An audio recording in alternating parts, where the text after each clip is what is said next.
Hello everyone, कैसे आप सब। आप सबका अपने चैनल में स्वागत है।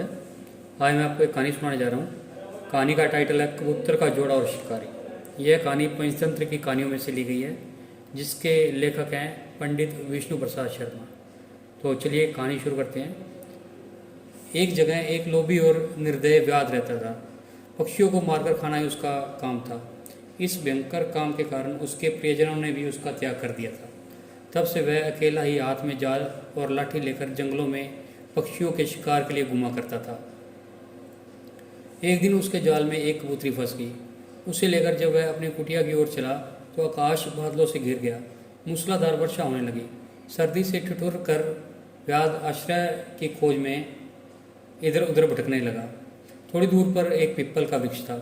उसके खोल में घुसते ही उसने कहा, यहाँ जो भी रहता है मैं उसकी शरण में जाता हूँ। इस समय जो मेरी सहायता करेगा उसका मैं जन्म भर ऋणी रहूँगा। उस खोल में वही कबूतर रहता था जिसकी पत्नी को व्याध ने जाल में फंसाया था। कबूतर उस समय पत्नी के वियोग में दुखी होकर विलाप कर रहा था। पति को प्रेमातुर पाकर कबूतरी का मन आनंद से नाच उठा। उसने मन ही मन सोचा, मेरे धन्य भाग हैं जो ऐसे प्रेमी पति का साथ मिला। पति का प्रेम ही पत्नी की जीवन रेखा है। पति की प्रसन्नता से ही स्त्री जीवन सफल होता है। मेरा जीवन सफल हुआ, यह विचार कर वह पत्नी बोली,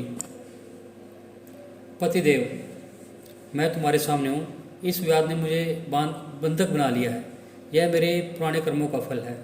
हम अपने कर्मफल से ही दुख भोगते हैं। मेरे बंधन की चिंता छोड़कर तुम इस समय अपने शरणागत अतिथि की सेवा करो। जो जीव अपने अतिथि का सत्कार नहीं करता उसके सब पुण्य छूटकर अतिथि के साथ चले जाते हैं और सब पाप वहीं रह जाते हैं।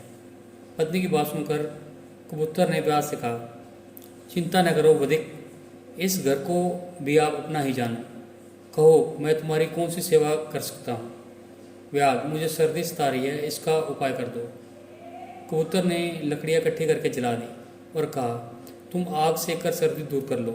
कबूतर को अब अतिथि सेवा के लिए भोजन की चिंता हुई, किंतु उसके घोंसले में तो अन्न का एक दाना भी नहीं था। बहुत सोचने के बाद उसने अपने शरीर से ही व्याध की भूख मिटाने का विचार किया। यह सोचकर वह महात्मा कबूतर स्वयं जलती हुई आग में कूद गया।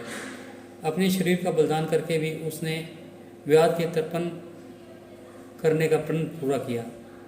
व्याध ने जब कबूतर का यह अद्भुत बलिदान देखा तो आश्चर्य में डूब गया। उसकी आत्मा उसे धिक्कारने लगी। उसी क्षण उसने कबूतरी को भी जाल से निकालकर मुक्त कर दिया और पक्षियों को फंसाने का जाल व अन्य उपकरणों को तोड़ फोड़ कर फेंक दिया। कबूतरी अपने पति को आग में जलता देख विलाप करने लगी। उसने सोचा, अपने पति के बिना अब मेरा जीवन किस काम का। मेरा संसार उजड़ गया, अब किसके लिए प्राण धारण करूं।